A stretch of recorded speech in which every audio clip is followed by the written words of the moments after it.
तो हेलो दोस्तों, तो आज हमारा क्लास है केमिस्ट्री का चैप्टर 4। क्या है दोस्तों? चैप्टर 4 रासायनिक बलगीत में जितने भी महत्वपूर्ण ऑब्जेक्टिव निकलने वाला है दोस्तों, आज पूरा इस रासायनिक बलगीत का महत्वपूर्ण ऑब्जेक्टिव इस वीडियो में करने वाला है दोस्तों। चलिए पहला नंबर क्वेश्चन की ओर बढ़ते हैं दोस्तों। कार्य किसी अभिक्रिया के वेग समीकरण डी इतना है तो अभिक्रिया के कोटि होती है दोस्तों। अभिक्रिया के कोटि देखिए 1/2 है ना, 1/2 को यहाँ देना है, इसको प्लस करना 1/2। देखिए इसका एलसीएम लेना 2 होगा। चलिए एक एक देखो कितना था 2 और बट्टा कितना था 1। इसका आंसर क्या होगा दोस्तों? इसका आंसर क्या होगा? डी होगा, 1 होगा, ठीक ना। चलिए दूसरा नंबर क्वेश्चन की ओर बढ़ते हैं। क्या कर रहा है अब कि रासायनिक अभिक्रिया में 2a+b इतना है तो दर के निम्नलिखित में से किसके द्वारा निरूपित किया जाता है? चलिए बताइए किसके द्वारा निरूपित किया जाता है दोस्तों। देखिए -1/2 इंटू डी कंट्रेशन ए हो गया वाटर डी टी। देखिए ये ऑप्शन ए भी है, ठीक ना। ऑप्शन ए भी है, ठीक, ऑप्शन ए भी है। यह रासायनिक अभिक्रिया क्या है? अभिक्रिया करता है। देखिए ऑप्शन बी भी है, ठीक ना। ऑप्शन सी, ऑप्शन डी, यानी कि इनमें से सभी हो जाएगा, ठीक ना। इसका आंसर इनमें से सभी हो जाएगा। देखिए -1/2 भी है, सही होता है। अब माइनस डी इंटरनेशनल बी भी होगा।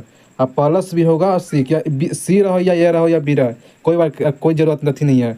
देखिए यहाँ कितना है सी, यहाँ मान लो कि बी हो गया, डी हो गया, कुछ हो रहा है, सबका आंसर क्या होगा? सेम ही होगा। चलिए तीसरा नंबर की ओर क्वेश्चन बढ़ते हैं दोस्तों। कह रहा है, देखिए कह रहा है किसी रासायनिक अभिक्रिया का वेग स्थिरांक निम्नलिखित में से किस पर निर्भर करता है? किसी रासायनिक अभिक्रिया दोस्तों निम्नलिखित में वेग स्थिरांक किस पर निर्भर करता है? तो ताप पर निर्भर करता है, ठीक ना। यह ताप पर निर्भर करता है। चलिए चौथा नंबर क्वेश्चन है कि प्रथम कोटि अभिक्रिया के लिए अर्धआयु क्या है? अर्धआयु होती है। क्या पहला नंबर के वेग स्थिरांक पर निर्भर नहीं करता है दोस्तों? ऑप्शन बी में है कि प्रारंभिक सांद्रता पर निर्भर नहीं करता है, या ऑप्शन सी में है प्रारंभिक सांद्रता पर निर्भर करता है, ऑप्शन डी में इनमें से सभी। देखिए इसका आंसर बी है, ठीक ना। इसका आंसर क्या है? बी, प्रारंभिक सांद्रता पर निर्भर नहीं करता है, ठीक ना। ऑप्शन बी में करेक्ट आंसर हो जाएगा। पाँचवा नंबर है, देखिए पाँचवा नंबर पर ध्यान दीजिए। कह रहा है पाँचवा नंबर कह रहा है कि हेवर की विधि से अमोनिया का निर्माण निम्नलिखित में से किसके उत्प्रेरक का प्रयोग होता है? किसके वो प्रेरक उत्प्रेरक होता है तो लोहा, क्या है? लोहे की महीन पाउडर का, ठीक ना, लोहे की महीन पाउडर की, ऑप्शन ए होगा। पाँचवा हो गया। छठा नंबर क्वेश्चन की बढ़ते हैं। देखिए छठा नंबर क्वेश्चन है कि एक रासायनिक अभिक्रिया वेग स्थिरांक समीकरण को निम्नलिखित में निरूपित किया जाता है। बताइए कि निम्नलिखित में निरूपित किसके द्वारा किया जाता है? तो देखिए 9 गुना हो जाता है, ठीक ना। 9 गुना या सांद्र, थोड़ा सा वेग स्थिरांक देखिए, थोड़ा सा यहाँ पर है, वेग स्थिरांक इतना है तो सांद्रण स्थिरांक रखकर बी का सांद्रण तिगुना कर दिया जाए तो वेग होता है। तिगुना कर दिया तो क्या होता है? तो 9 गुना, यानी 3 तिया कितना होता है दोस्तों? 3 गुना 3 कितना होता है? 9 होता है, ठीक ना। ऑप्शन डी होगा करेक्ट आंसर। चलिए सातवां नंबर है, ध्यान दीजिएगा। सातवां नंबर क्वेश्चन पर कह रहा है कि सातवां नंबर की एक शून्य कोटि अभिक्रिया इतना है तो इसके दर होगा क्या? A+B, क्या है? सी हो गया, ठीक ना, बराबर सी है। तो इसका दर होता है दोस्तों, तो यह ऑप्शन क्या है? ए, दर यानी के कंट्रेशन जीरो। ऊपर अगर जीरो रहेगा ना, ऊपर अगर जीरो रहे तो ऑप्शन क्या माना है? ये हमारा करेक्ट आंसर होगा। देखिए ऑप्शन बी में क्या कर रहा है कि 1 और 0, तो यह नहीं होगा। यहाँ भी दे रहा है, यह भी नहीं है, इनमें से कोई नहीं, ठीक है। ऑप्शन क्या माना है? करेक्ट आंसर ए हो जाएगा। पाँचवा नंबर है, देखिए पाँचवा नंबर कह रहा है कि किसी कोटि की अभिक्रिया के लिए वेग स्थिरांक निर्भर करता है। वेग स्थिरांक इकाई का समान होता है, ठीक है दोस्तों। किसी भी कोटि की अभिक्रिया के लिए वेग स्थिरांक इकाई का समान होता है दोस्तों, यह शून्य के, ठीक ना, यह शून्य के समान होता है। नौवां नंबर क्वेश्चन है कि अभिक्रिया के अणु को उत्पाद में परिवर्तित होने के लिए आवश्यक न्यूनतम ऊर्जा होती है। अभिकारक के अणु को उत्पाद में परिवर्तन होने के लिए आवश्यक न्यूनतम ऊर्जा होती है सक्रिय ऊर्जा, ठीक ना। यह सक्रिय ऊर्जा के बराबर होता है। ऑप्शन नंबर सी होगा करेक्ट आंसर। 10वां नंबर है, कह रहा है कि यदि प्रतिक्रिया, क्या है? अभिक्रिया इतना है तो, क्या इतना है तो अभिक्रिया का वेग होगा, क्या? अभिक्रिया का वेग होता है। देखिए इसका आंसर क्या होगा? तो माइनस डी कंट्रेशन ए बट्टा डी टी के कंट्रेशन, क्या? ए स्क्वायर, ठीक ना। ऑप्शन क्या माना है? ऑप्शन नंबर हमारा ए नंबर करेक्ट आंसर हो जाएगा। 11वां नंबर है दोस्तों, देखिए ध्यान दीजिएगा। 11वां नंबर, किसी भी अभिक्रिया की अग्रिम और पीछे की, आगे यानी आगे और पीछे की प्रति अभिक्रियाओं के उत्तेज ऊर्जा का समान होता है। उत्तेज ऊर्जा के समान है दोस्तों, तो ऑप्शन ए होगा। ऑप्शन नंबर ए होगा, यानी कि डेल्टा एच बराबर 0 होगा, ठीक ना। ऑप्शन ए हमारा करेक्ट आंसर होगा। चलिए 12 नंबर है, कारक रासायनिक अभिक्रिया निम्न में से किस प्रकार की होती है? यह रासायनिक अभिक्रिया दोस्तों किस प्रकार की होती है? तो यानी कि ये हो गया, ये हो गया, तो इस अभिक्रिया का वेग समीकरण होता है, वेग समीकरण होता है दोस्तों, और रेट का मान, ठीक ना। ऑप्शन नंबर बी होगा करेक्ट आंसर है। ऑप्शन में क्या होगा, बी हमारा करेक्ट आंसर होगा। चलिए 13 नंबर है, कार्य कि H G plus C L two H C L, इसका प्रथम कोटि हो क्या है, इसका कोटि का मान होता है। यह कौन से कोटि में, देखिए एच रहेगा ना, प्रथम कोटि का है। शून्य कोटि के लिए जब एच रहेगा ना, आगे आगे ध्यान दीजिएगा, आगे अगर कोई भी अभिक्रिया करते हो एच रहेगा तो क्या माना है, शून्य कोटि मारना, ठीक ना, शून्य कोटि मारना है, ऑप्शन ये होगा।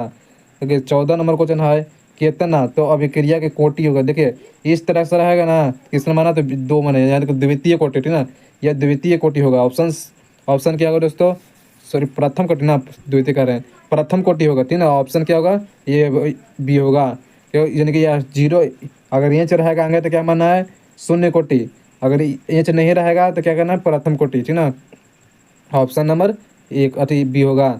चलिए 15 नंबर, किसी भी पदार्थ की क्रिया करने की दर निर्भर करता है, किसी भी पदार्थ की क्रिया करने का दर निर्भर करता है कि सक्रिय द्रव्यमान पर, ठीक है ना, सक्रिय द्रव्यमान पर निर्भर करता है।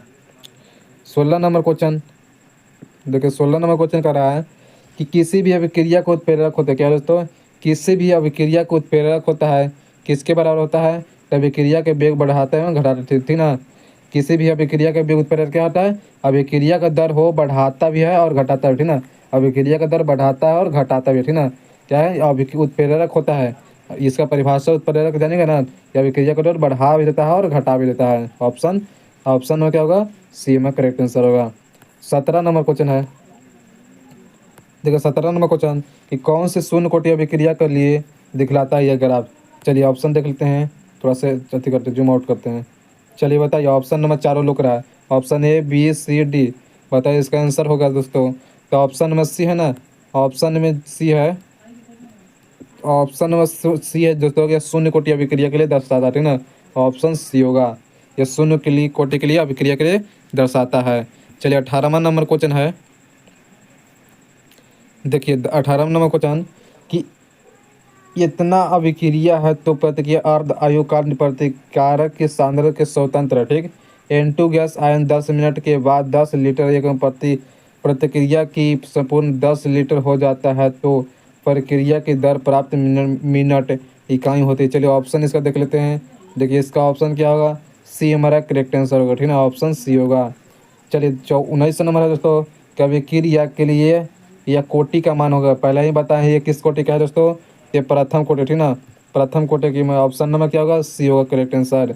20 नंबर है, 20 नंबर का कह रहा है प्रथम कोटि अभिक्रिया के अर्ध आयु निर्भर नहीं करता है, प्रथम कोटि अभिक्रिया के लिए अर्ध आयु निर्भर नहीं करता दोस्तों, तो ताप पर, ठीक ना, ताप पर निर्भर नहीं करता है।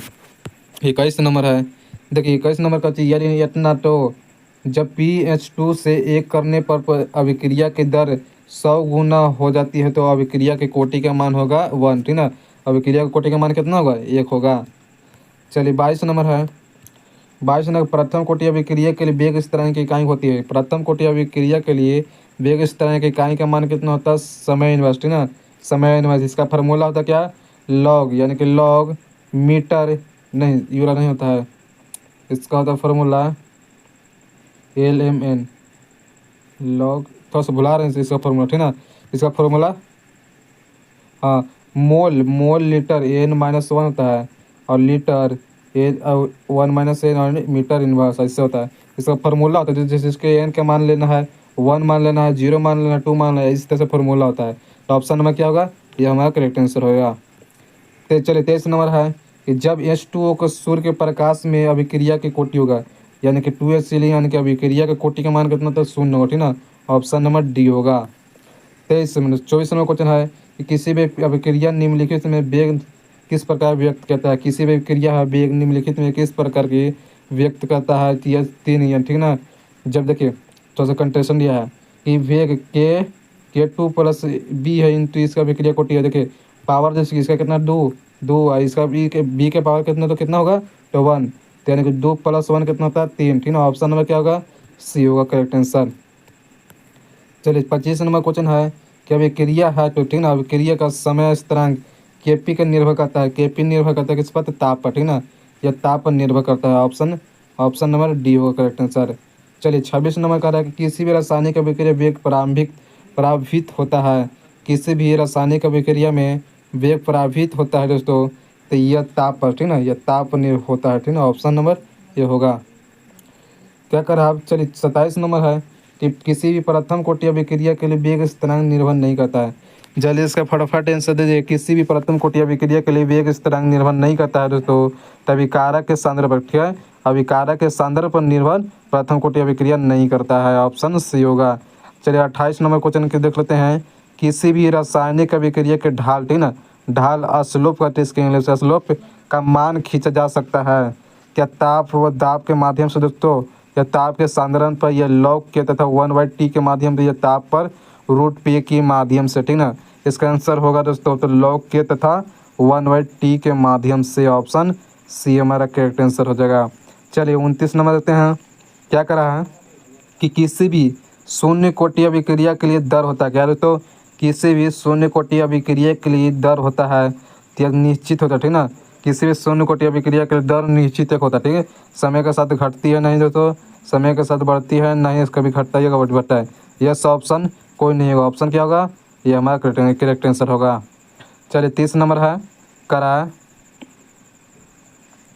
देखिए किसी का प्रथम कोटि अभिक्रिया के लिए टी हाफ का मान होता है, यानी कि टी 1/2 का मान होता है दोस्तों। इसका आंसर देखिए, इसका मान निकालना है। प्रथम कोटि अभिक्रिया का मान निकालिएगा ना, तो इसका आंसर कितना होगा, तो 0.93 बट्टा के होगा। इसका फार्मूला पे आंसर निकलता है। चलिए 31 नंबर है, कह रहा है कि शून्य कोटि अभिक्रिया के लिए वेग इस तरह की इकाई होती है। शून्य कोटि अभिक्रिया के लिए वेग इस तरह की इकाई का मान करता है, तो मोल लीटर इनवर्स सेकंड में नापते हैं। क्या, मोल लीटर सेकेंड इनवर्स में नापते हैं दोस्तों, ठीक ना। ऑप्शन क्या होगा, डी हमारा करेक्ट आंसर होगा। 32 नंबर पर ध्यान दीजिएगा। करेक्ट, निम्न में से किस से समीकरण द्वारा त्वरित वेग बताया गया है। निम्नलिखित में से किस समीकरण द्वारा त्वरित वेग बताया गया था, तो ऑप्शन क्या होगा, ये हमारा करेक्ट आंसर होगा, ठीक ना। ऑप्शन नंबर ये होगा करेक्ट आंसर, -dc/dt होता है। 33 नंबर क्या है दोस्तों, 33 नंबर ध्यान देते हैं। चलिए अगर चैनल पर नए हैं तो चैनल को जरूर सब्सक्राइब करके वीडियो को पूरा एकदम जरूर देखिएगा। करिए कि अधिकांश अभिक्रियाओं के लिए ताप का गुणांक का मान निम्नलिखित में से किसके बीच रहता है दोस्तों, किसके बीच रहता है, तो 2 और 3 के, ठीक ना, 2 और 3 के बीच रहता है। 34 नंबर क्वेश्चन। चलिए दूसरे क्रम में अभिक्रिया के एक इकाई होता है, दूसरे क्रम में अभिक्रिया में के एक इकाई होता है, द सेकेंड इनवर्स, ठीक ना, mole inverse litre, second litre inverse second inverse होता ना है। थोड़ा सा ये इधर उधर पलट दिया, ठीक ना, गुना में पलट देते हैं तो कोई बात नहीं। मान लो कि 3 × 2 लिख दिए तो 6 हुआ, या 2 × 3 लिखेंगे तो कितना होगा, 56 हो गया, यानी गुना में इधर उधर हो जाता है, ठीक ना। 35 नंबर है, कह के रासायनिक अभिक्रिया इतना की अर्ध आयु का मान होता है दोस्तों। रासायनिक अभिक्रिया इतना तो अर्ध आयु का मान होता है, तो एन, ठीक ना, एन होता है। मान लिख दीजिए एन का मान कितना रख देना, 1 रख देना है, ठीक ना। तो इसका आंसर निकलने के लिए कितना होता है, एन। चलिए अब ध्यान देते 36 नंबर क्वेश्चन। देखिए दोस्तों 36 नंबर क्वेश्चन है। देखिए क्या है, किसी भी वस्तु का अभिक्रिया करने पर दर निर्भर करता है। किसी वस्तु का अभिक्रिया करने पर उसका दर निर्भर करता है, तो सक्रिय भार पर, ठीक ना, सक्रिय भार पर। ऑप्शन नंबर क्या होगा, डी हमारा करेक्ट आंसर होगा। 37 नंबर करेगा, शून्य कोटि अभिक्रिया के लिए है, शून्य कोटि अभिक्रिया के लिए मान होता है तो टी हाफ ए अल्फा है, ठीक ना, टी हाफ अल्फा है होता है, ठीक ना। ऑप्शन ए होगा। 38 नंबर ध्यान दे देकर है कि किसी भी रासायनिक अभिक्रिया के लिए दर होता है, ठीक ना। तो बीसवीं 2022 के लिए पूछा है, ठीक ना, 2022 में पूछा गया क्वेश्चन। जितने भी ऑब्जेक्टिव कराना है दोस्तों बिहार बोर्ड में लड़ा हुआ है। करे किसी भी रासायनिक अभिक्रिया के लिए दर होता है दोस्तों, तो समय के साथ क्या घटती है, ठीक ना। किसी रासायनिक दर क्या समय के साथ बढ़ती है, समय के साथ घटती है, समय के साथ घटती बढ़ती दुनिया समय के साथ स्थिर रहता है। लेकिन यह अभिक्रिया का दर समय के साथ क्या होता है, समय के साथ बढ़ती है, ठीक ना। ऑप्शन डी हमारा करेक्ट आंसर होगा। ऑप्शन में क्या माना है, डी। चलो 39 नंबर है, थोड़ा सा जूम आउट करते हैं।